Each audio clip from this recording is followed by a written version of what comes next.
अमन और रिया एक ही कॉलेज में पढ़ते थे, लेकिन कभी एक दूसरे से बात नहीं की थी।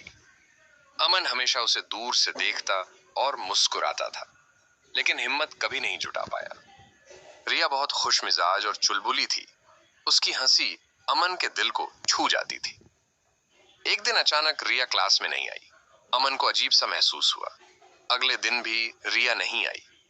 कई दिनों तक ऐसा ही चलता रहा। अमन का दिल बेचैन हो गया। एक दिन उसने हिम्मत जुटाई और रिया के बारे में पता करने उसकी सहेली से पूछा। सहेली ने बताया कि रिया बहुत बीमार है और अस्पताल में भर्ती है। यह सुनकर अमन का दिल बैठ गया। वह तुरंत अस्पताल पहुंचा और देखा कि रिया बिस्तर पर लेटी हुई थी। उसके चेहरे पर मुस्कान नहीं थी, जो हमेशा उसकी पहचान हुआ करती थी। अमन ने धीरे से रिया का हाथ पकड़ा और बोला, तुम्हारी मुस्कान ने मुझे हमेशा हिम्मत दी है। अब तुम्हें जल्दी ठीक होना है, ताकि फिर से मैं तुम्हारी वही मुस्कान देख सकूं।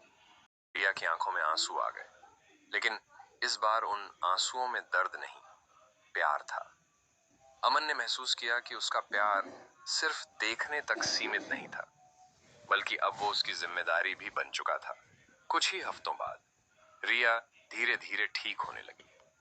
अमन हर दिन उसके साथ रहता, उसे हंसाता और उसकी देखभाल करता। आखिरकार एक दिन रिया ने अमन से कहा, तुमने मेरी जिंदगी में सिर्फ प्यार नहीं लाया, बल्कि मुझे जीने की एक वजह भी दी। अमन मुस्कुराया और बोला, तुम्हारी मुस्कान ही मेरी वजह है।